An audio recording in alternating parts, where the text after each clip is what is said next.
And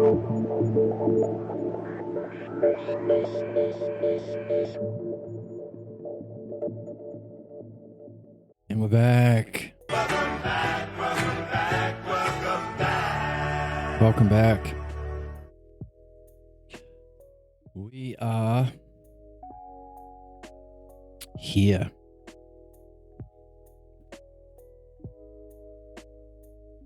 Right, this is where we got our quote. It goes onto our quote board. So, keeping in mind this greatest puzzle, let's go back to this use of the dialectic with Socrates as a young baby, a philosophical baby, and the implications of this way of thinking. Okay. So, by the way, doesn't God have the best knowledge? But then God can't know our affairs. Why not? Didn't we say that the ideas have their own power in relation to each realm of being to them? So God can't know us because we're in a different realm, different kinds of knowledges. If so agreed. Is it not so that if there is the most perfect mastership, the use of that knowledge perhaps to benefit the selfhood of that which you have mastership over? If there is the most perfect mastership among divinity, then the most perfect self-knowledge and most perfect mastership and the most perfect self-knowledge, then neither will the mastership of those gods rule over us at any time, nor will their knowledge know of us, nor of any other of our concerns. And in a similar way, we can't rule over them by our rule. We can't rule the gods, right? Every anime character, or every main character in a Japanese role-playing game, a JRPG, will shed a tear hearing this. I can't rule the gods. Famously, those sorts of games start with you collecting 10 flowers to make a potion and finish with you defeating God himself. Which I think is funny. So we can't even rule the gods.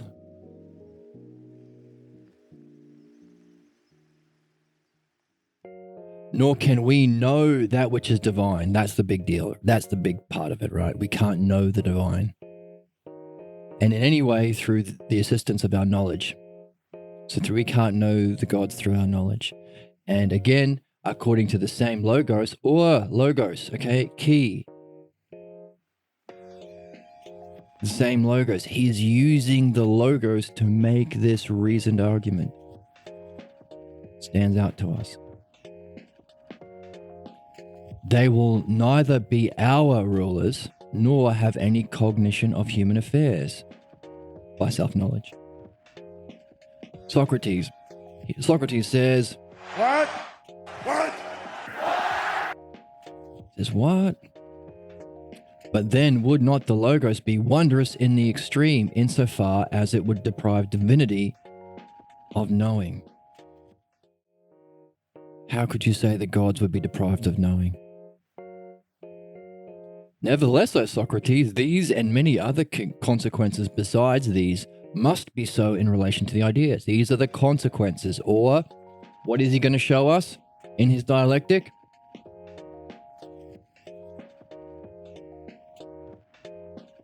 Whether the one is or whether it is not, and what must the results be. So these are the results, these are the consequences that follow. So Socrates, the one is, but we don't know them. So it's one of the categories of the one is why Socrates is. And this is the results that is. What does that mean? Well, if the remaining hypotheses we've yet to cover address if the one is and if the one is not, and the results that follow, and these are an example of the results to follow to one of those ways of thinking, maybe that's how Socrates, how Parmenides,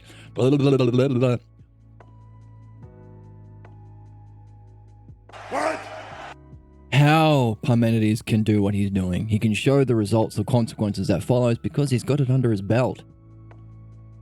He has it already. He's leveled up that skill set through the hypotheses that are to remain. Maybe. Keep that in mind. These and many other consequences besides these must be so in relation to the ideas. In relation to the ideas. That sounds like one of those categories of the dialectic. The consequences in relation to ideas, isn't that others back to self? Others in relation to self? We can see it through our vision, in his thinking, in his language, in his logos. The same self-logos. Self-logos. In relation to the ideas, these are the consequences that follow. If the idea selves of the real beings exist, and if one determines that each one is a certain ideal self, so that one who hears these words is puzzled and questions whether they do exist, or if they do exist, that they exist in the highest degree, so that it appears abundantly necessary that selves must be unknown by human nature. Right, these are the big questions that we ask as philosophers. This gets us into the whole game. Do each one of the real beings exist? Or is it just is philosophy just arguing about thoughts, concepts, like Socrates had at the beginning? Do they exist? Do they exist in the highest way? Are they just an abstraction, or do they have this highest kind of existence in being? And if so, are they known or unknown to us in our human nature? These questions arise, these puzzles arise that we have to address. If they didn't, what would follow? These are the consequences that follow if there is no way for us to know the knowledge in being. The gods wouldn't know anything about us, which is absurd. If we're saying it's God and God is of the nature of that which rules us, or has some sort of mastership, or has some sort of influence or guidance over our lives. There is some sort of intelligent connection or providence in reality.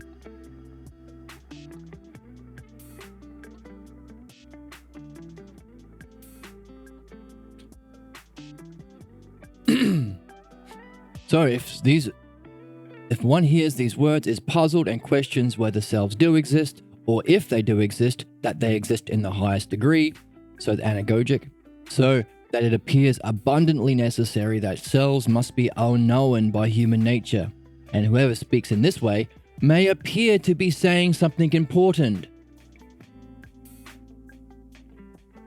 People who make these claims, kind of atheism, right?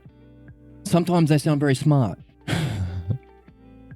very convincing. They're saying something very important, okay? So he's gone to the puzzles that arise in philosophy. Do they exist? Do they exist in the highest way, and can we know them? Relates to the greatest puzzle that we just pulled out, but also to the cause. Hey, sometimes if this way of thinking really sticks you down, gets you stuck, gets you falling into that greatest problem or puzzle, maybe it's because they appearance to be saying something important.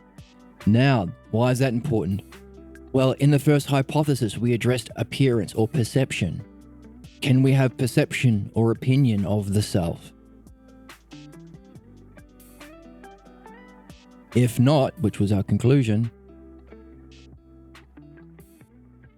then what was believable about them if they just appeared to be saying something important? Someone once said, no,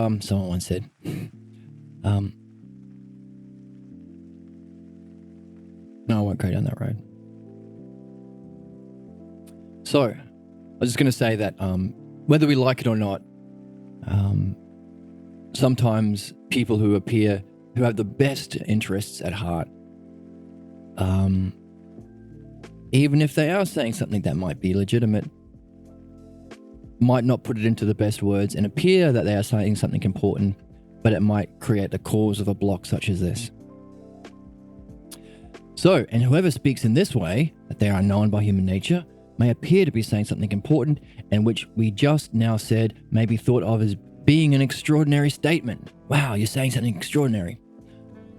And by remaining unable to be persuaded. Okay?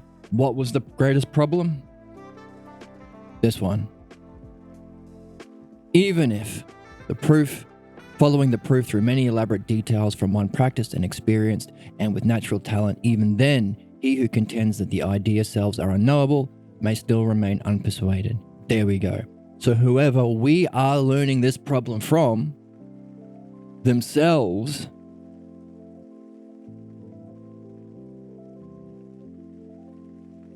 so we become unpersuaded by someone who are themselves unpersuaded. It's an inheritance. So they appear to be saying something extraordinary and important because they're unpersuaded. And therefore, if we believe it, what happens to us? We suffer from the greatest problem of being unable to be persuaded, even if we're talking to a Socrates or a Parmenides, or reading this text for ourselves. To pass on the problem. Interesting nature of a problem. Comes from what? Appearance. Inherited. Passed on.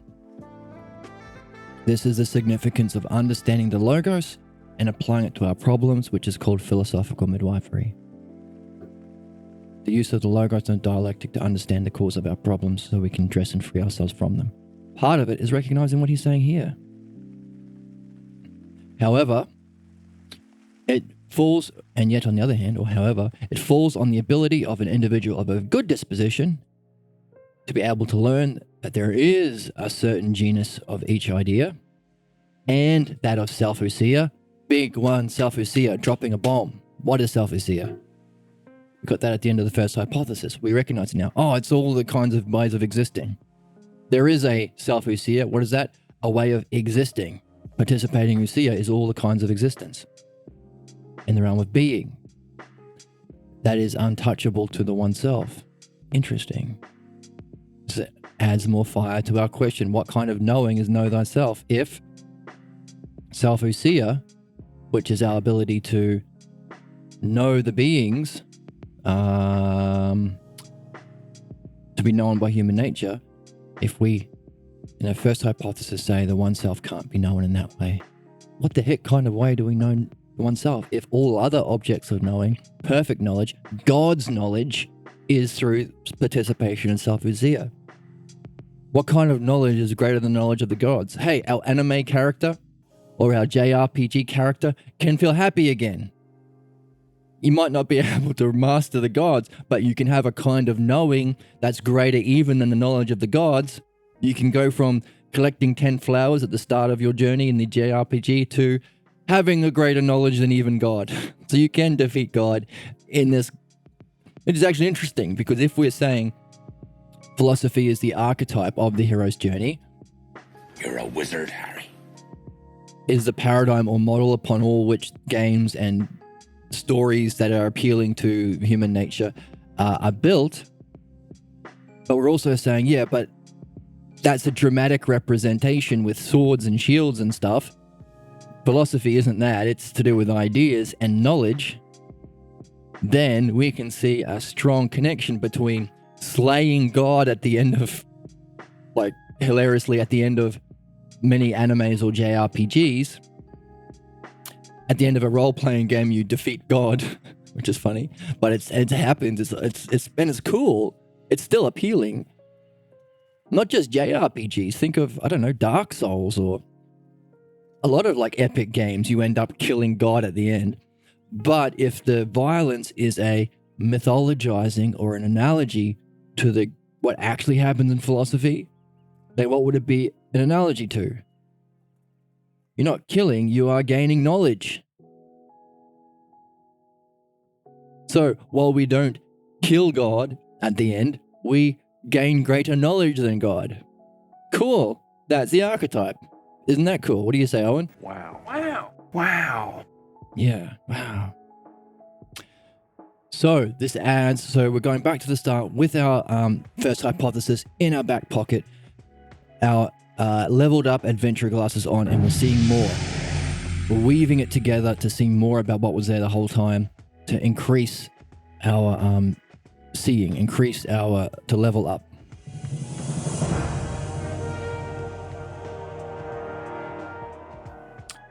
So, it falls to the ability of an individual of a good natural disposition to be able to learn there is a certain genius of each certain class of each idea, and that of self-idea itself, according to, in relation to itself. And so on the other hand, they will deserve even greater admiration who, having made this discovery, shall be able to teach another person how to thoroughly well distinguish all these particulars in a sufficient, efficient way. Use language in this sufficiently efficient way, precise way. Hone up your key terms, hone up your language like you're honing up your sword, polishing up your sword or shield, sharpening its edge. That's the kind of thing we do, but what's sharpening your shield or upgrading your weapons analogous to in the ideal? This. Distinguishing the particulars. You don't use your sword to slice open a goblin or an orc. You use it to slice through ideas with words, to precisely define and use language. Language. Why? Because it's only through language that we can take this quest. The logos is our method. All of our quotes, right? Socrates. How do we know Usia? It's woven together into the idea selves, which we grasp by the activity of the logos, not by slashing a sword at an orc's face. The activity of the logos. How does Zeno say it? Through this discursive procession, dialectic, through all beings, that our intellect grasps the truth, holds on to the truth.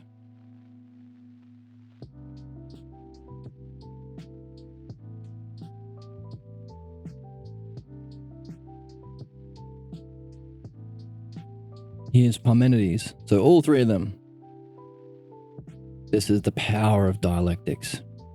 Permit the idea their beings to be. Keep your mind fixed on the objections. Define each. That's the defining each of the particular ideas. That's the using of the sword. And permit them always to be of the self. That's the power of dialectics. Okay? Cool. Oh, and yeah, that's what we're about to read. Okay. So this is helping another adventurer. I'm looking for someone to share in an adventure. To do what? To slice open a goblin's face? No. To be thoroughly well distinguished all these particulars through what? Logos, the activity of the logos, dialectic, in a sufficiently efficient way. Wow. Come on, Owen. Wow. I agree with you entirely, O Parmenides, for you speak according to my intellect. Nous. Noun. Nous. But nevertheless, in turn, O Socrates, if anyone indeed does not permit the... Actually, are we also applying our questions? Have we seen anything that can be a self-repair to the logos? To a name? Or to knowledge?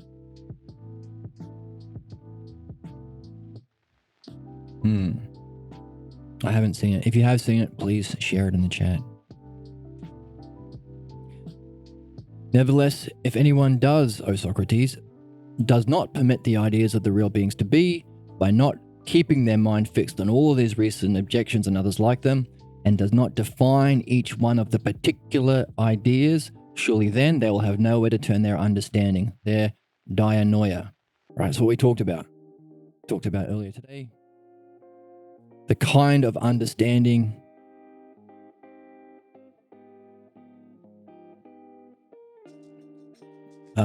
what do we have over here?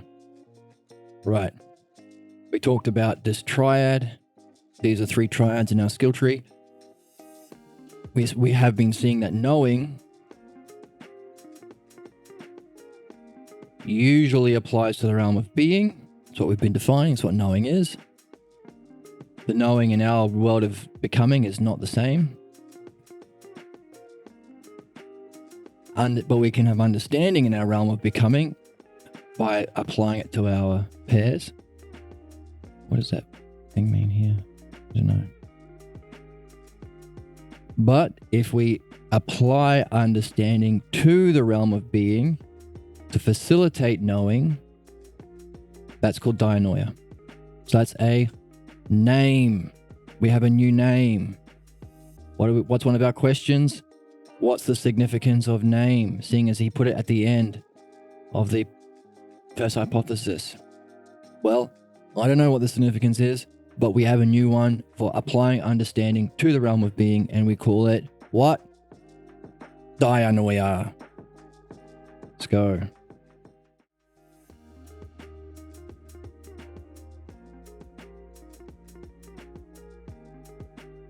Define. So, number one, permit the ideas of real beings to be. Number two, keep your mind fixed on the recent objections and those like them. Number three, define each of the ideas. That's dianoia, by the way, using it to define each of the particular ideas. And number four, allow that each idea of the real beings is always of the self, higher level. Now you're into the first hypothesis.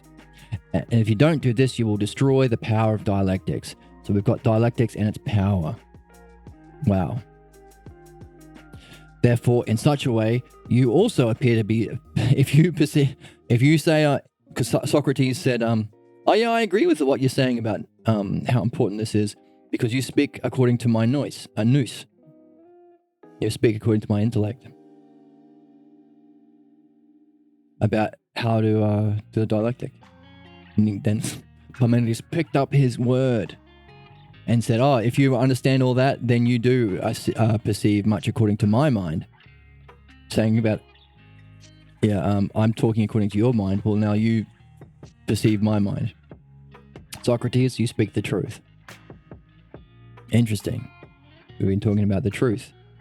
Oh, the truth? That's the key word?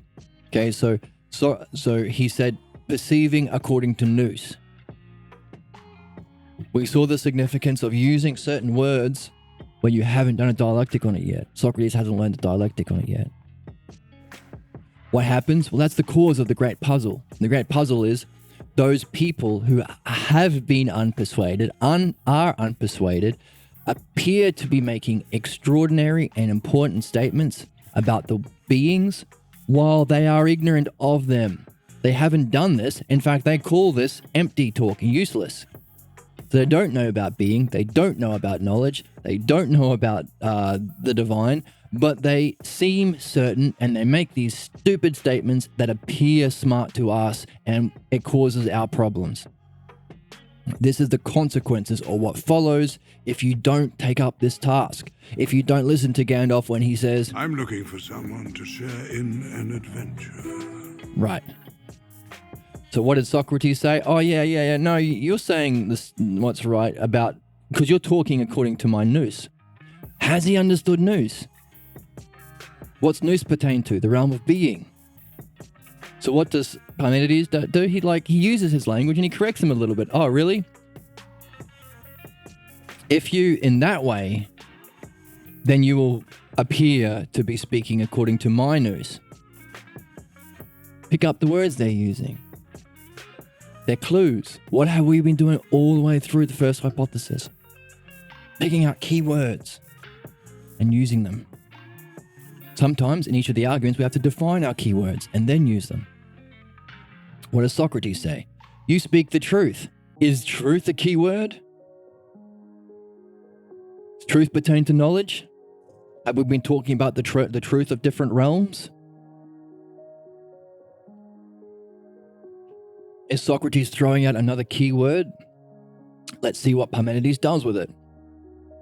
What will you do in relation to philosophy? What way will you turn your mind, nous, if you are ignorant of these particular ideas? He just called him ignorant. What are we going to do? Get into fisticuffs? Because it's the worst thing to be called ignorant? Let's see. Because Socrates is a model, because we're young adventurers. We are young, only just accepting the quest to philosophy. Or even if we've been in the game for a long time. We're going to have to be okay with being ignorant. but do something about that ignorance. So what are you going to do if you're ignorant? I have no idea. At this present time, I do indeed appear not to see in any way. I'm stuck.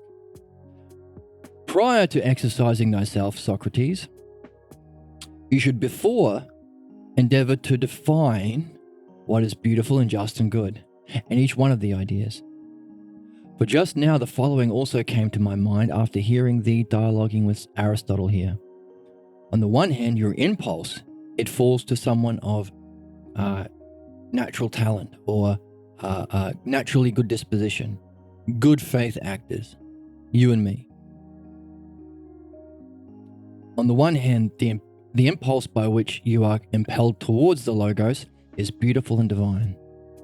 You may be sure of that. Whereas on the other hand, you must also collect yourself together by exercising more in that way which appears to be useless to the multitude, and is called by them empty talk. If you do not, while you are still young, the truth will utterly elude you. The truth. What was Socrates' reply? You speak the truth. Does he know what the truth is? No. Why? Because it's eluding him. Why? Because he hasn't done these exercises on defining beautiful, just, and good and all of the ideas, which we call Zeno's Dialectic. Okay?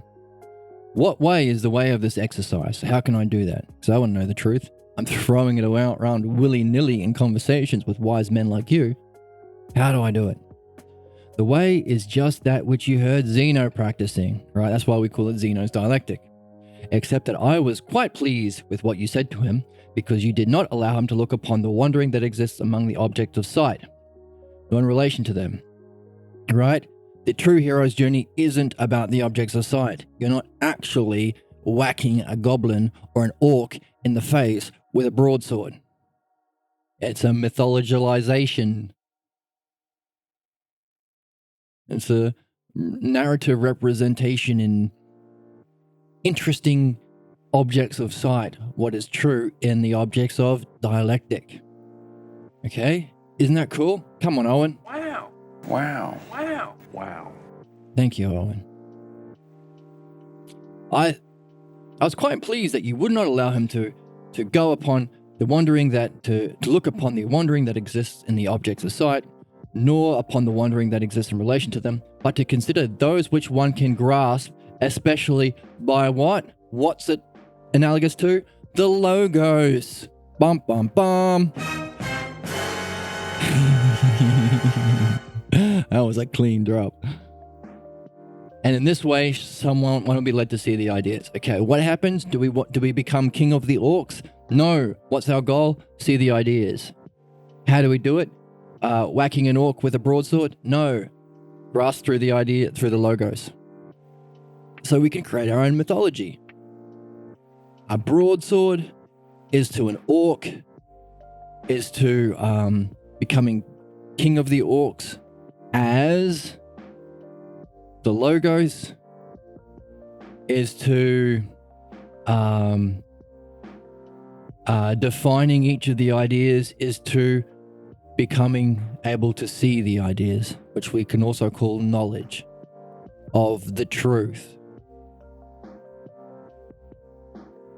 Socrates, it appears to me that in this way, it may indeed be shown without difficulty. Well, come on now, Socrates. I don't think you're in any position to say you can do this without difficulty.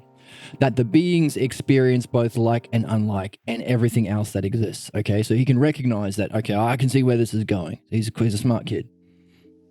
If like and unlike are two of the beings, then in this way, not by seeing things with your eyes, but only grasping by the Logos, you can see the ideas and see how the beings are like and unlike and beauty and justice and good in all of them. You are both. You're all of it in the realm of ideas. Knowledge of all of those things. Okay, so what do we see? We see, you can grasp by the Logos the beings. So let's go to our notes.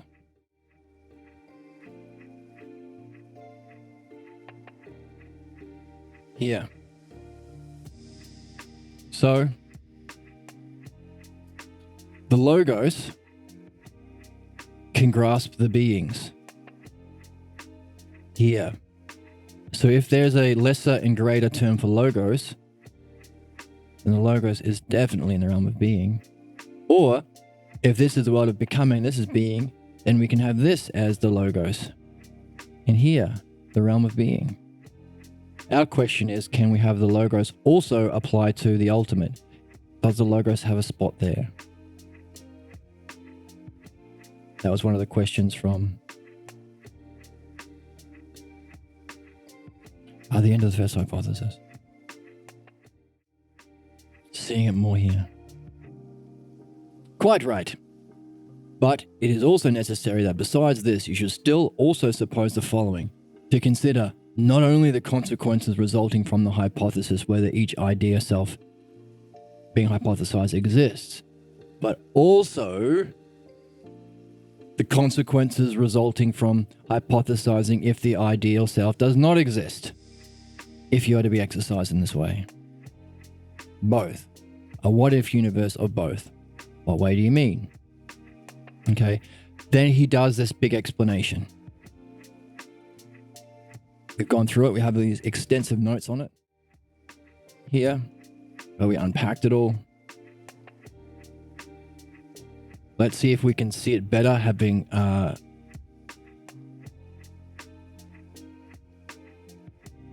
applied it to the first hypothesis. Here we go.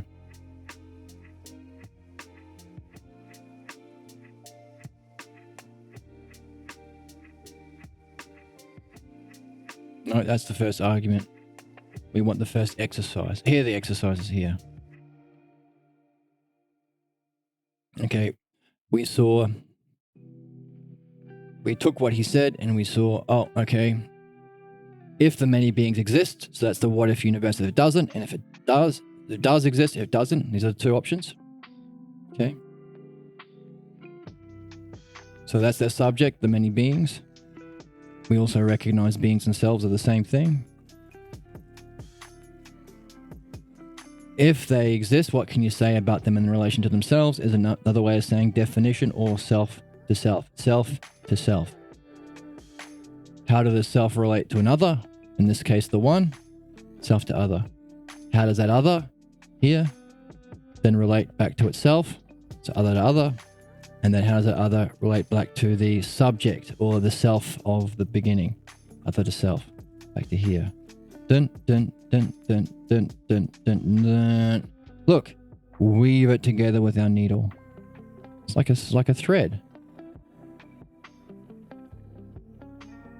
What can you say about the subject itself? And then how does it relate to another? How does that other relate to itself? How does that other relate all the way back to the start here? It's like a sewing thread.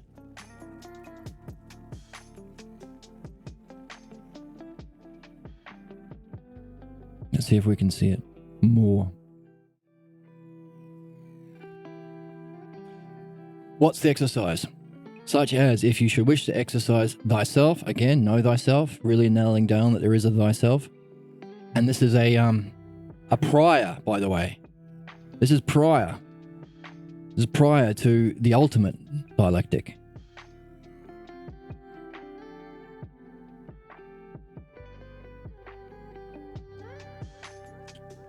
In what way? Such as this. If you should exercise thyself in this same hypothesis, which Zeno hypothesized, that if the many beings exist, what must result both to the many selves in relation to themselves, self to self, and in relation to the other, or the one. The other is the one in this case. Our question is, well, now we've got two ideas of one. Is it the one that exists? Or is it the one of the oneself? Which one is it? If it's prior to the first hypothesis, maybe it's the one that exists. Why? Well, earlier we talked about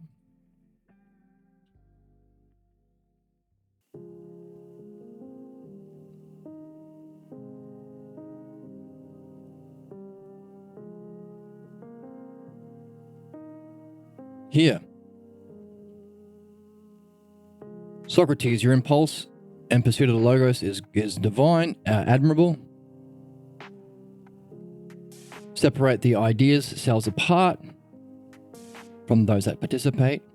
Likeness, a certain likeness separate from self-likeness, a certain one and many, and justice and beauty and good. So what? Well, so we have seen that there is a way of understanding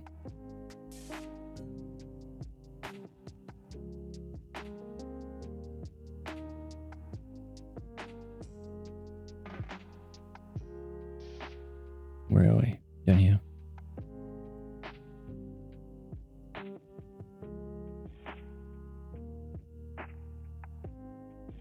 There is a one that exists in being.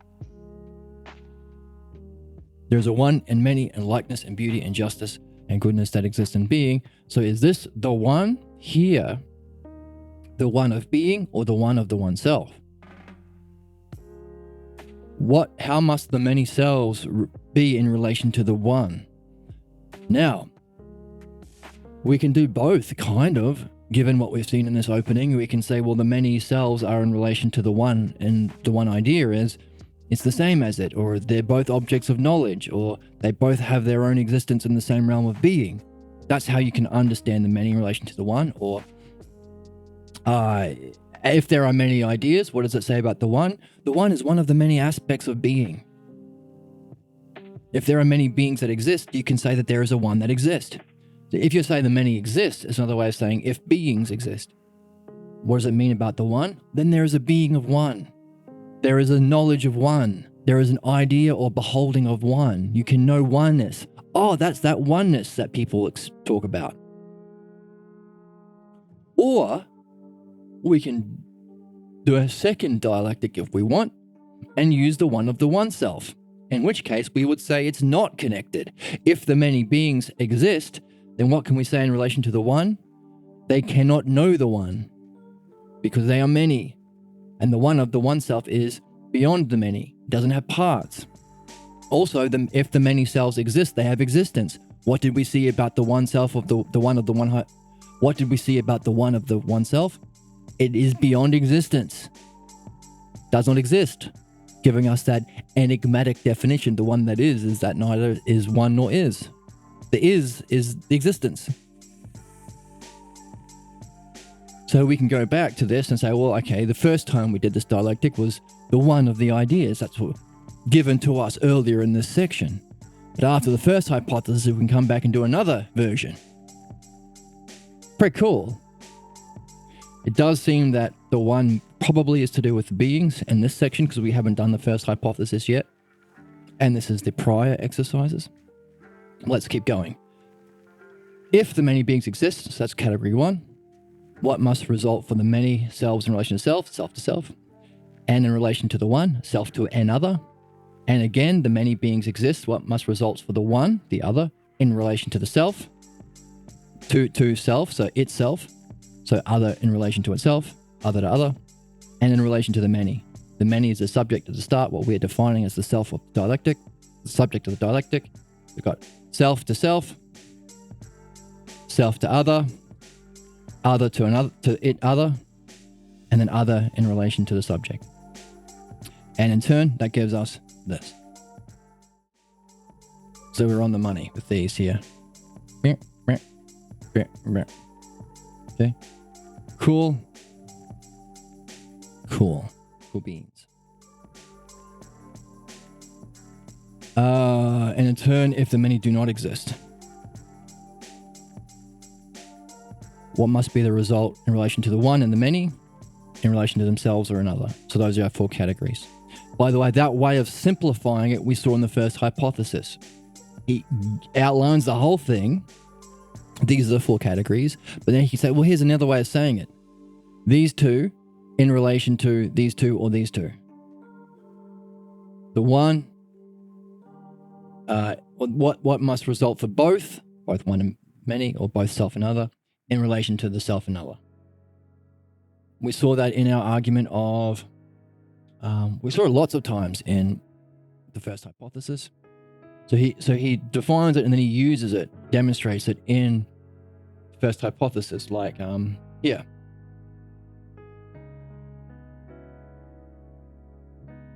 So our argument, sixth argument, which was on same and other. What must result for both in relation to themselves and the other one? There's all four of them. We saw, these are the four categories. We saw it in lots of places. We saw it. Likeness. There we go. Same thing. Both like itself for another, unlike itself for another. And we saw, by the way, that's that. Cool. Where else did we see it?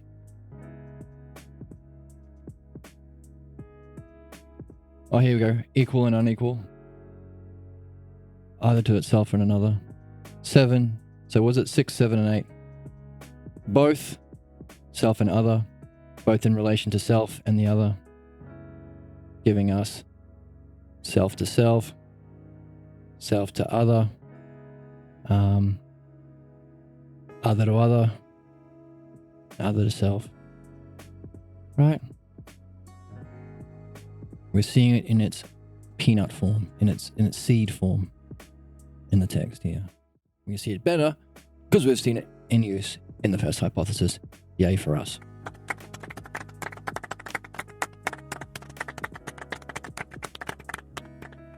Exercise 2.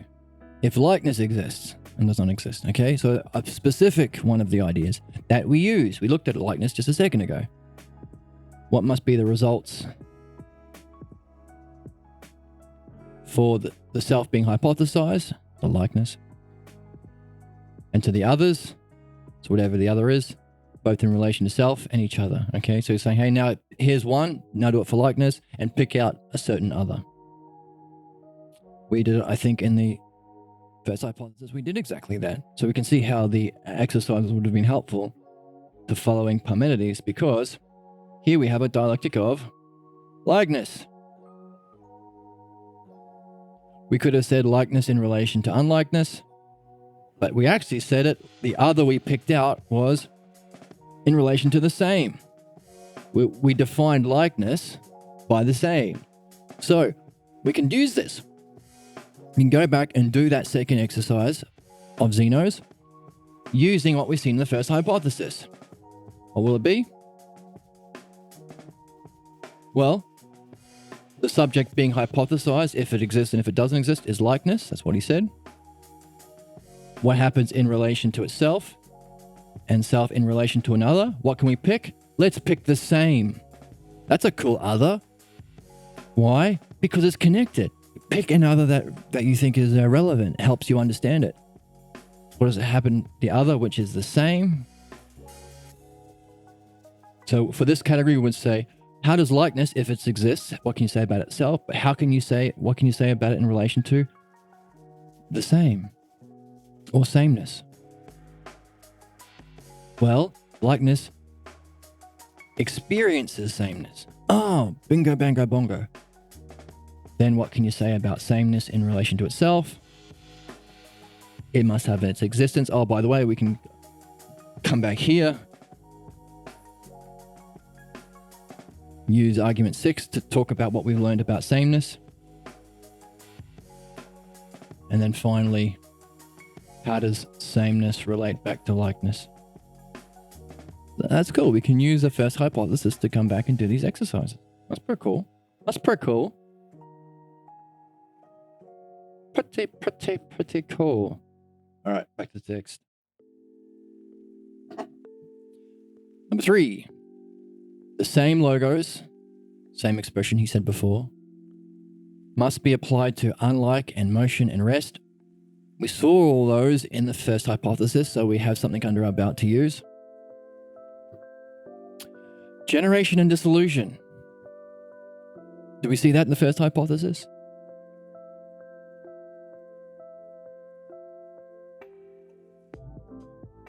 How about in time? Growing older? Maybe? And to the existence and non-existence of self. So whether it exists or doesn't exist. And in one logos concerning that which should be hypothesized as always being.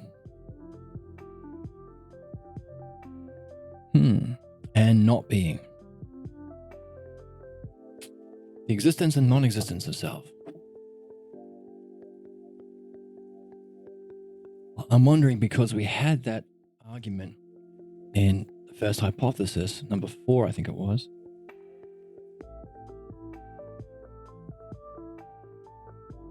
Where is it? Here. Number 4. The one self exists in no way. Why? Because it can't be in itself or in another. So this was a subject. So is he saying the existence and non-existence of self? Is he giving us a self a pair? Existence is to non-existence? Maybe. At the end of the first hypothesis, he said it's not non-being. In which case, if it exists in no way, is it a self a pair? Non-existence is to existence. Oops. Is to existence. Is this lesser and greater? Could we say there's a kind of existence that doesn't participate in non-existence? I don't think so. Maybe non-existence is the greater. I don't think so. Puzzle, because why did he start with existence here? Because that is. And what's its pair?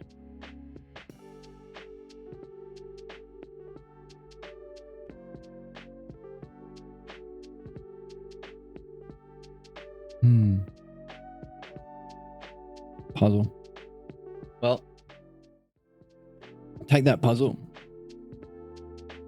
But there is a way of reading it here, whether if likeness exists or if it doesn't exist. So it's likely that he says the existence or non-existence of self, he's pointing to the self being the subject. If self exists and if self doesn't. The two categories, right? You got to do 2 what-if universes. Number 4.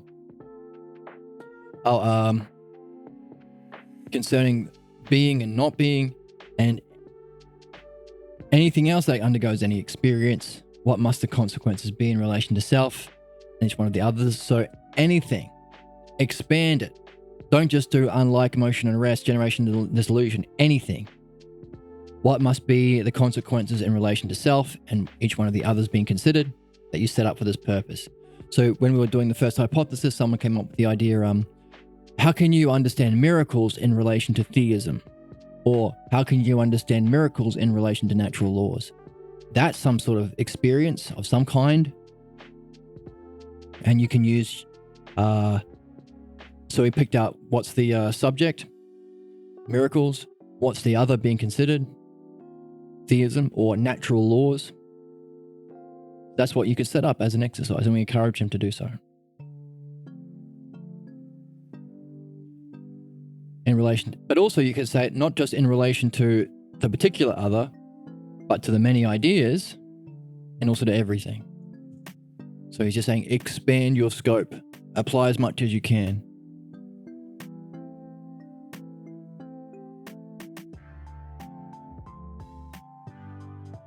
And we drew that here.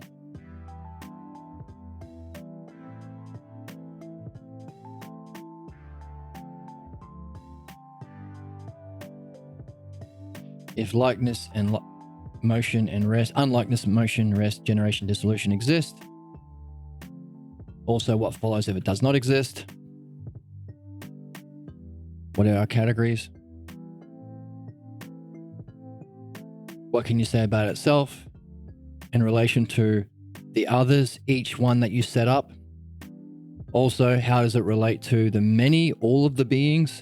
And how does it relate to everything? So it's the same self to others, but we have 3 categories of others now. So we're really expanding our scope in this exercise. Why? Well, in the first hypothesis, sometimes we relate, let's have a look at one of the examples.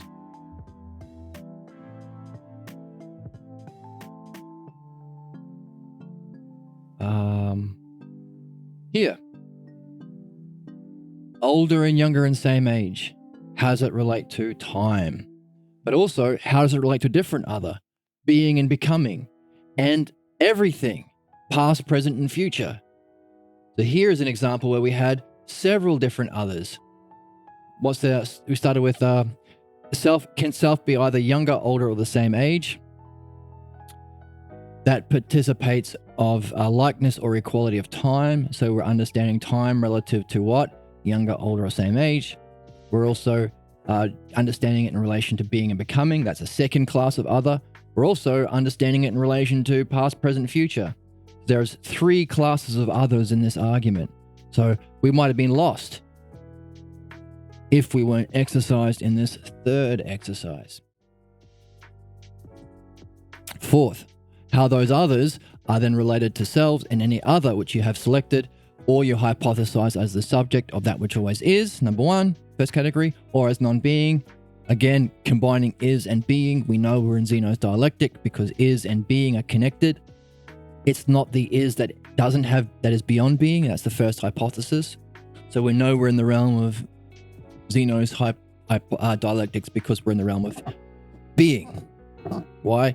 Because the only other way of looking at is that which is beyond being, the one that is the one-self. That is neither one nor is. Okay? So, let's go back to our notes on that.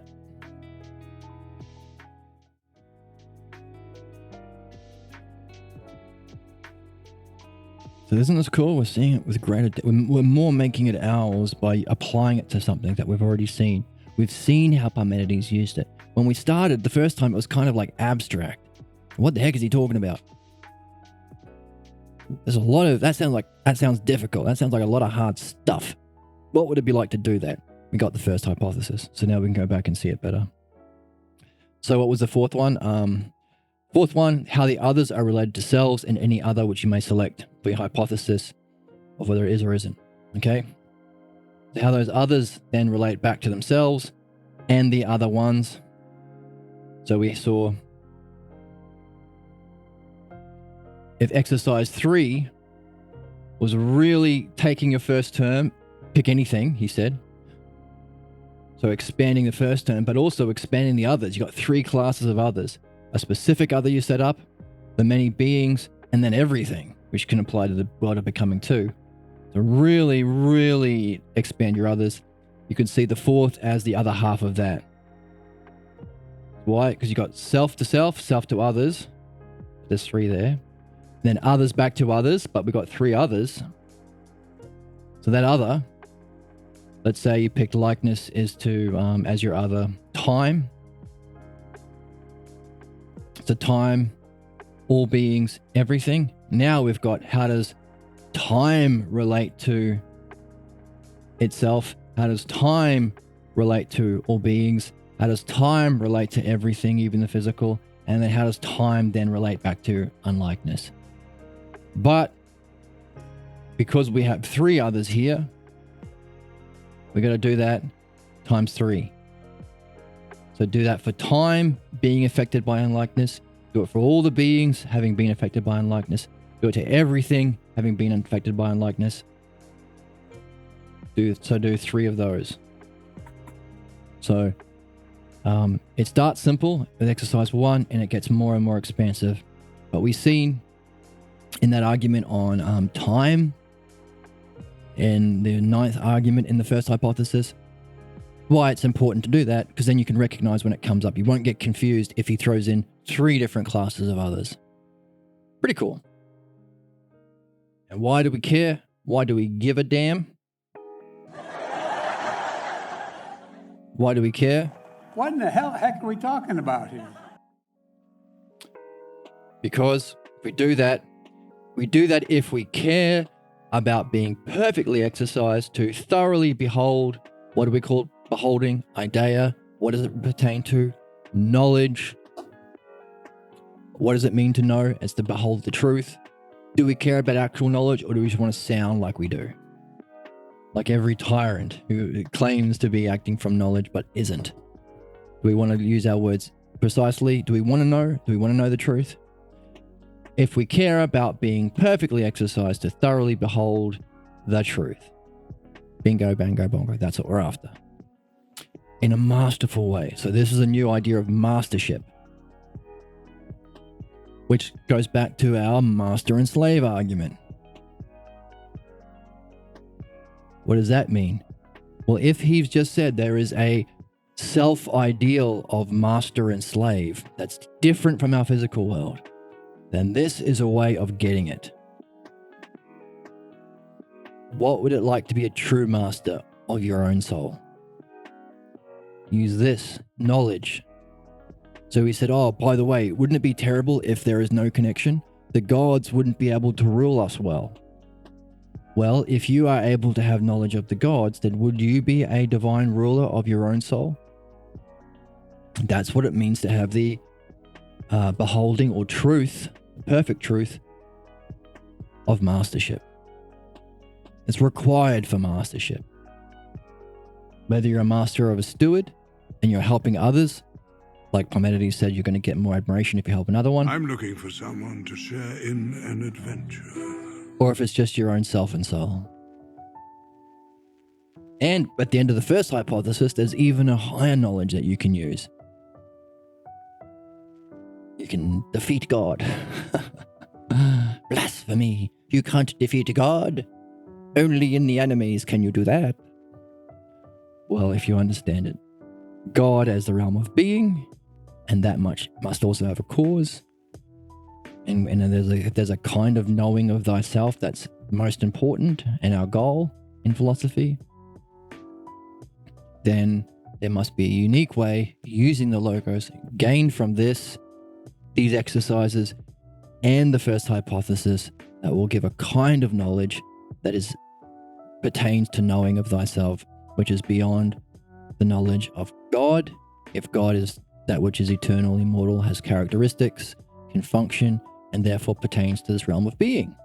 The single knowledge or the single being of the ideas.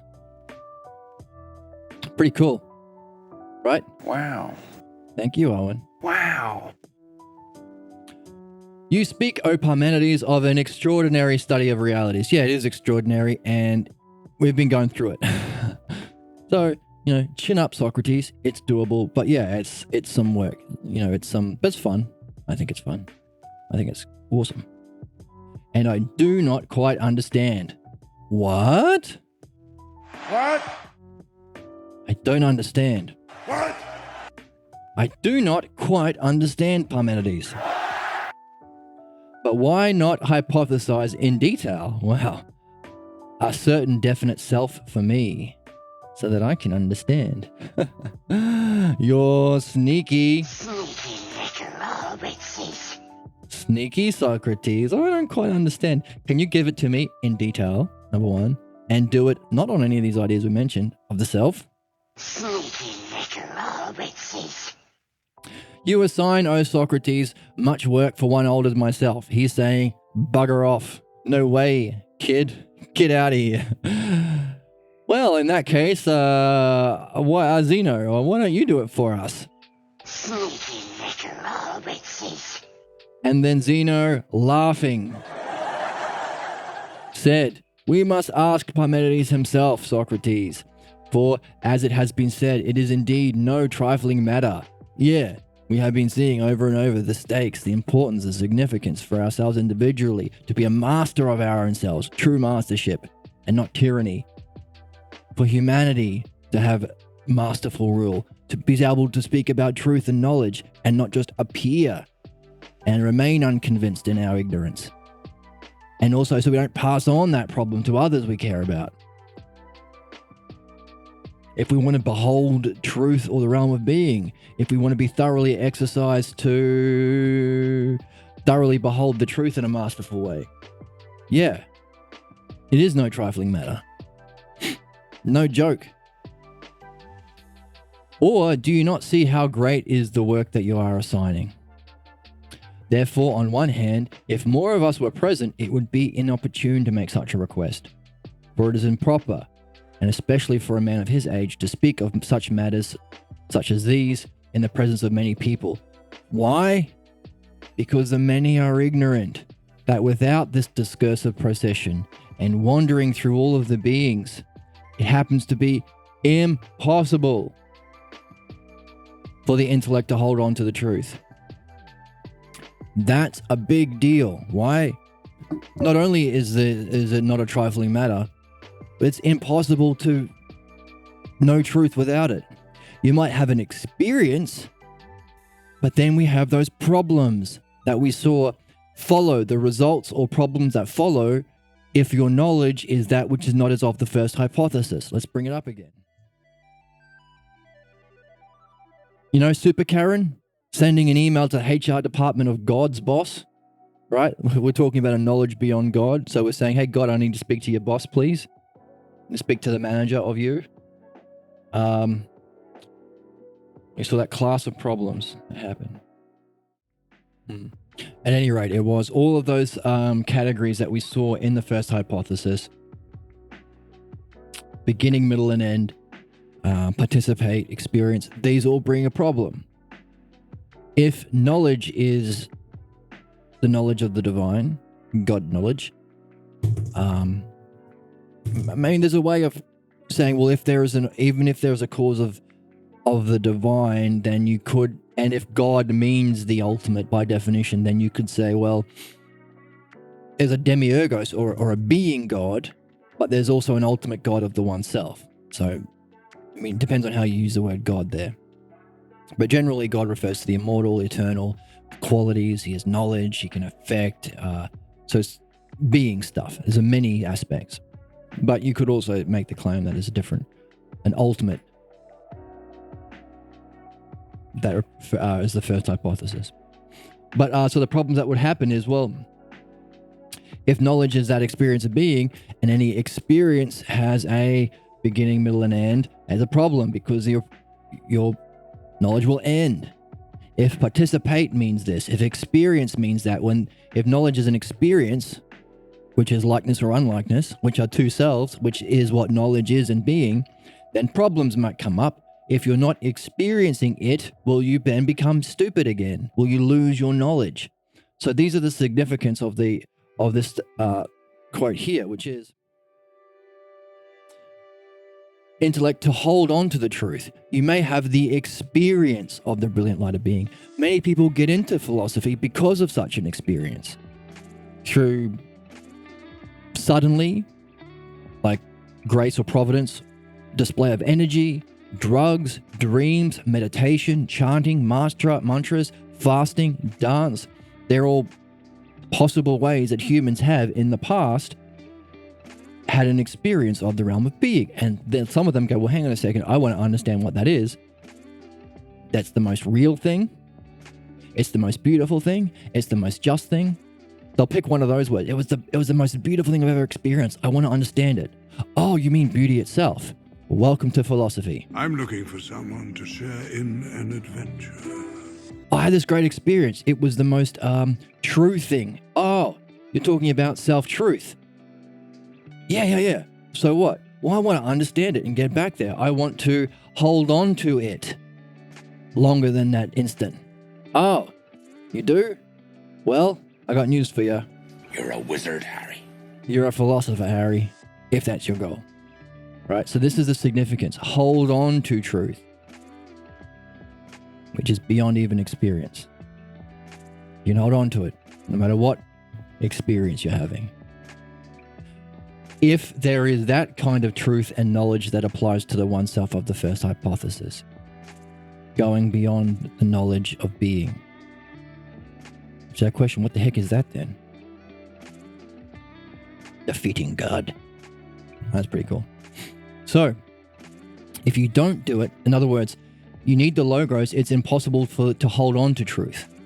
You could take a lot of acid, or you can meditate for 40 years, or, you can get lucky and have that, but you won't be able to hold on to it unless you see that it's this discursive, this dialectic, discursive procession and wandering through all of the beings that makes it possible to hold on to it.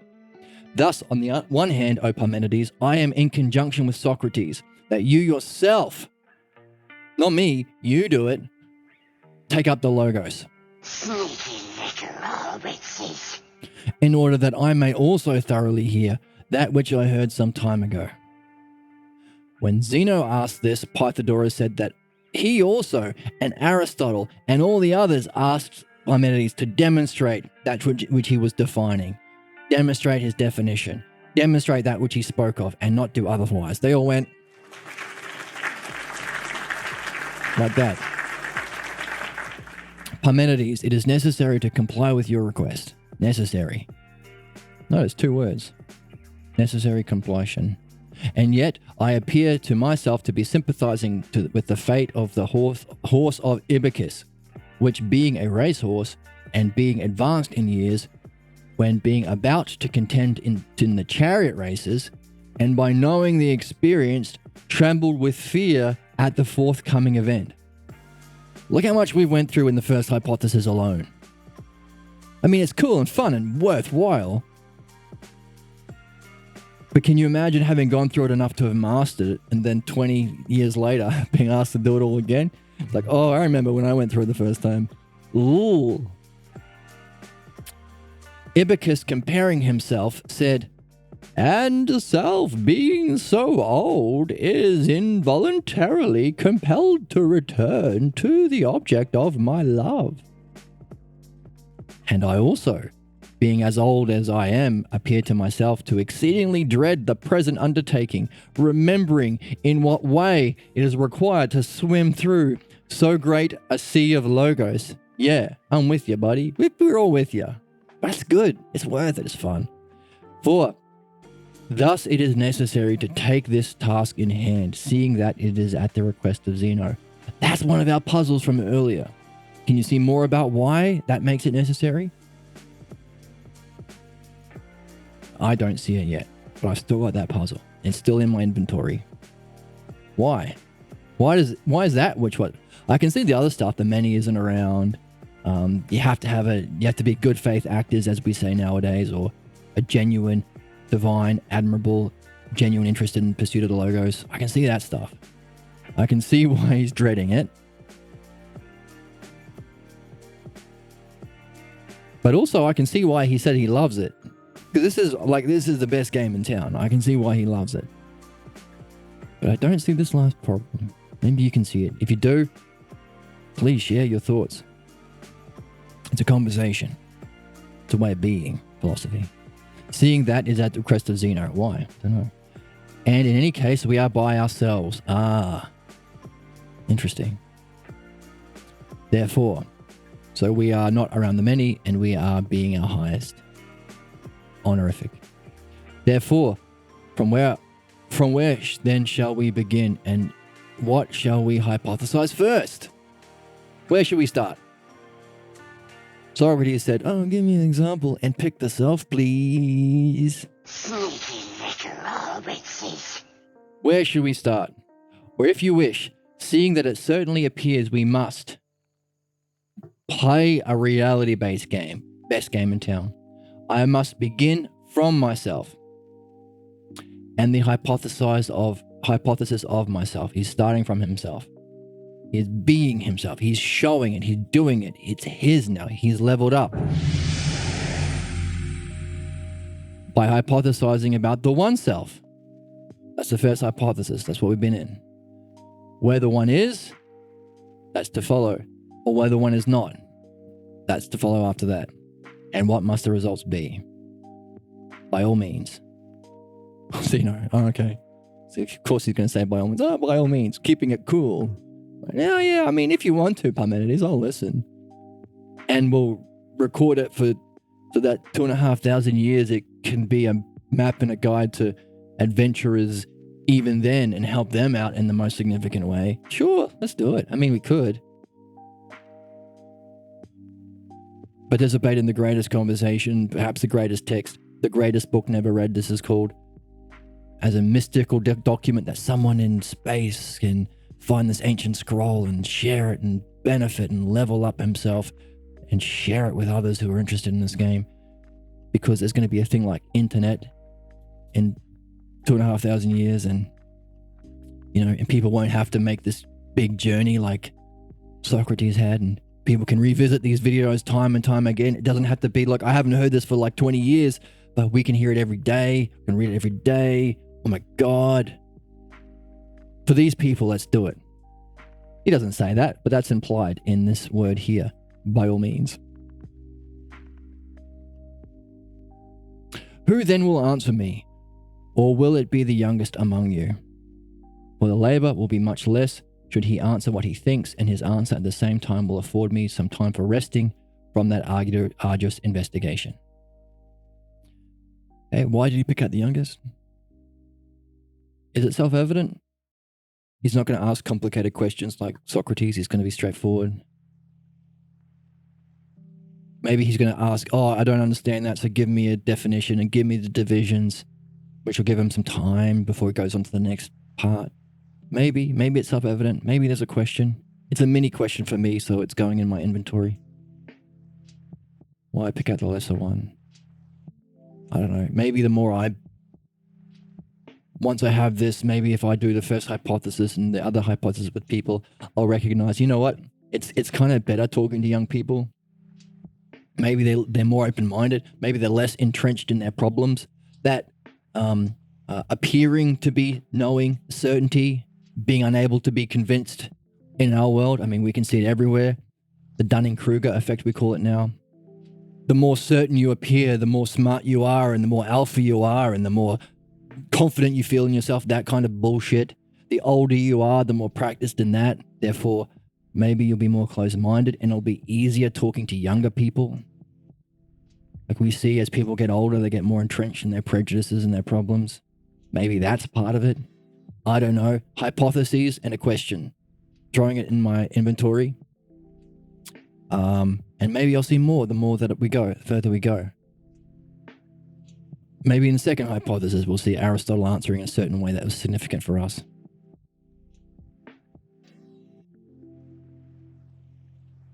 It's a question. So, the labor will be much less, very much less, should he answer what he thinks, and his answer at the same time will afford me a time for resting from that arduous investigation. Rest? Time? Wait a minute. How can he be speaking from himself if he's at rest or in motion? Or is in time? Maybe this is why he doesn't want to return to the object of love. If it requires rest and motion, and the one-self isn't in rest and motion, I don't know. Puzzle. Throw that in. I will attend thee, says young Aristotle. O Parmenides, for you can call upon me as calling upon the youngest. Ask then as one who will answer you. That's the end of the opening.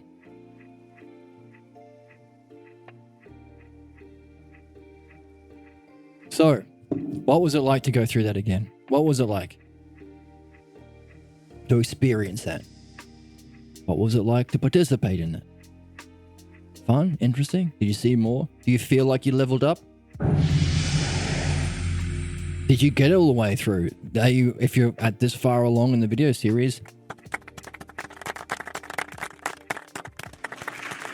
claps for you.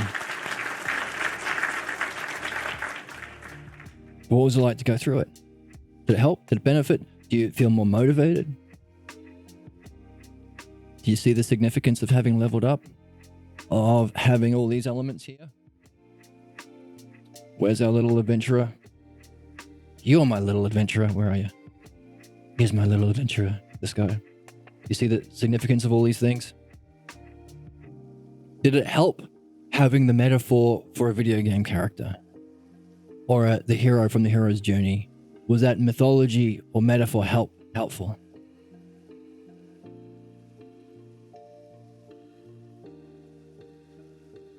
Did it give more life to what could be a dry text without it? Especially in a different language, from a different time, with different names and words. What else? What else did you see? Please share it in the comments, in the chat, in emails, or whatever else we do. Discord, if we have a Discord.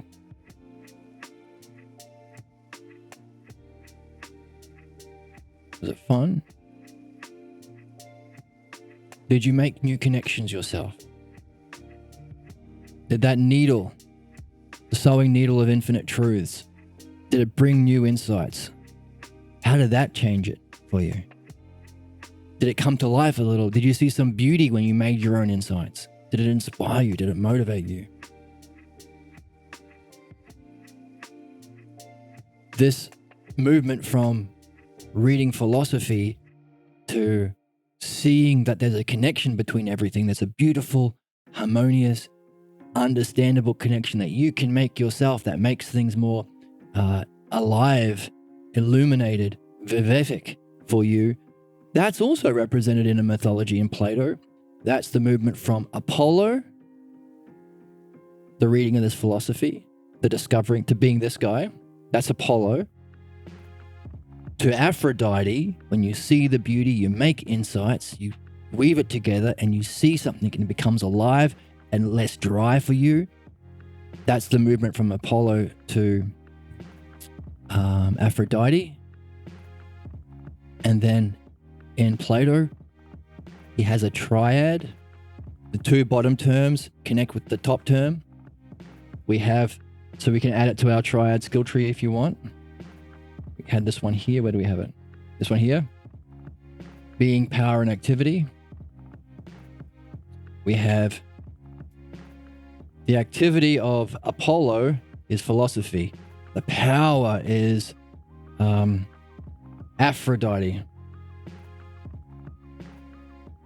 And these two here come together to the ultimate, the ruling term, the mastering term, the being term, the highest term, Hermes. What does philosophy and reading this text, as well as the fun and beauty and insights that come from having these insights, what do they culminate as? What's the ideal of philosophy and beauty? Hermes. What does Hermes represent as a metaphor, as a mythology? Dialectic.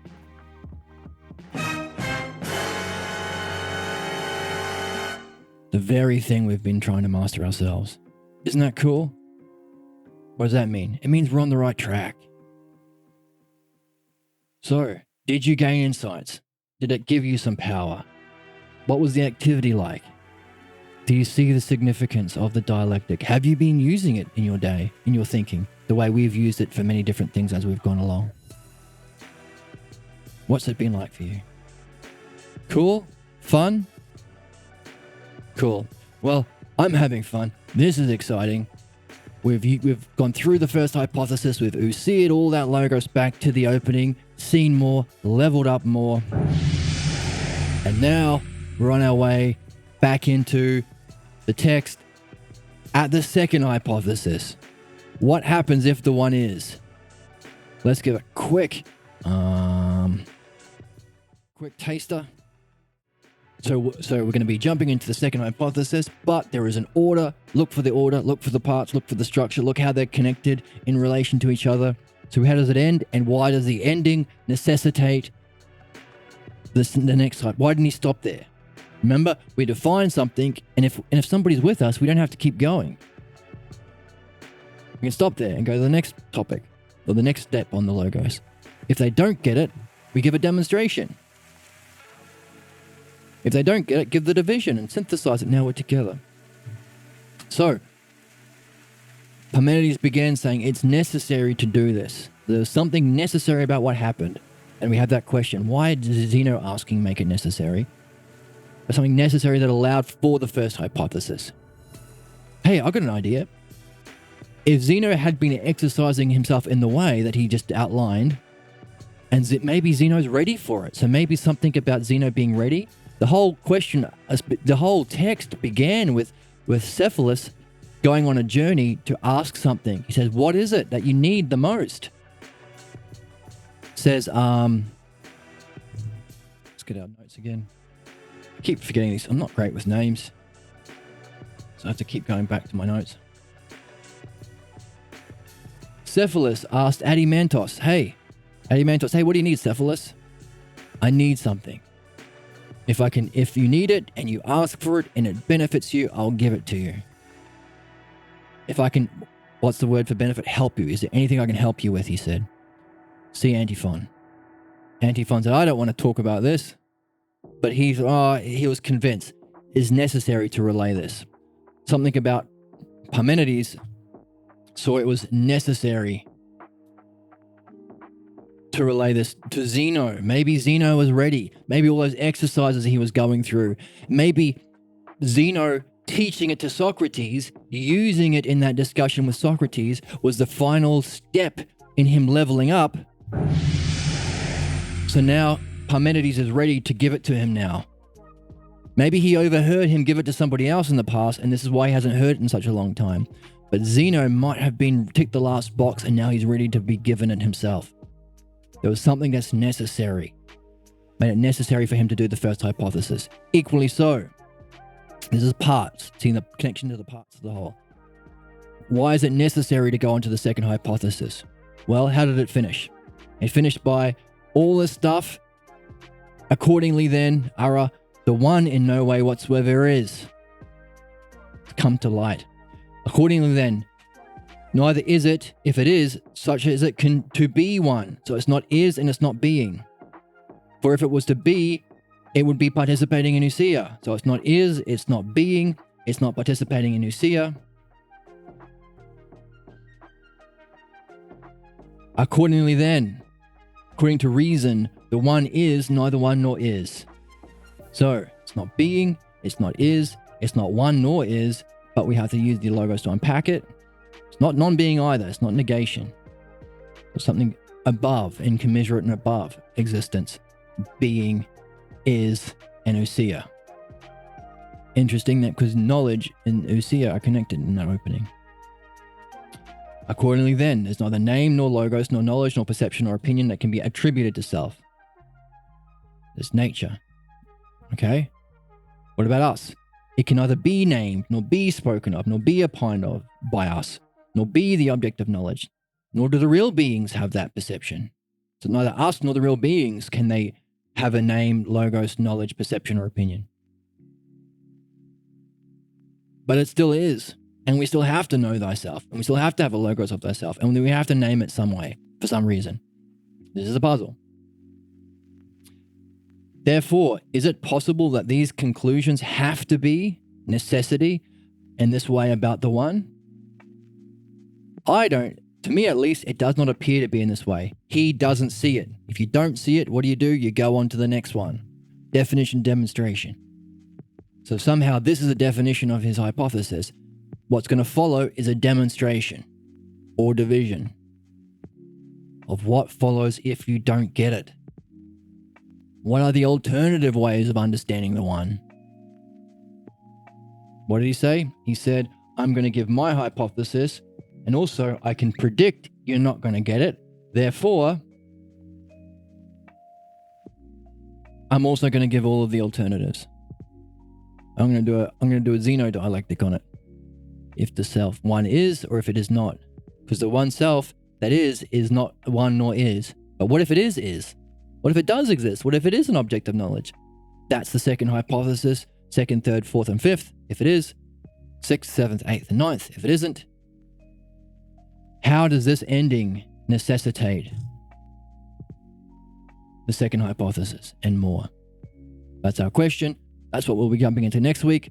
Second hypothesis. Lots of fun. What do you say, Owen? Wow. I hope you're having fun. Any like and subscribe and all that. If you want to follow along live in real time, join me on Twitch, Awakening Philosophy.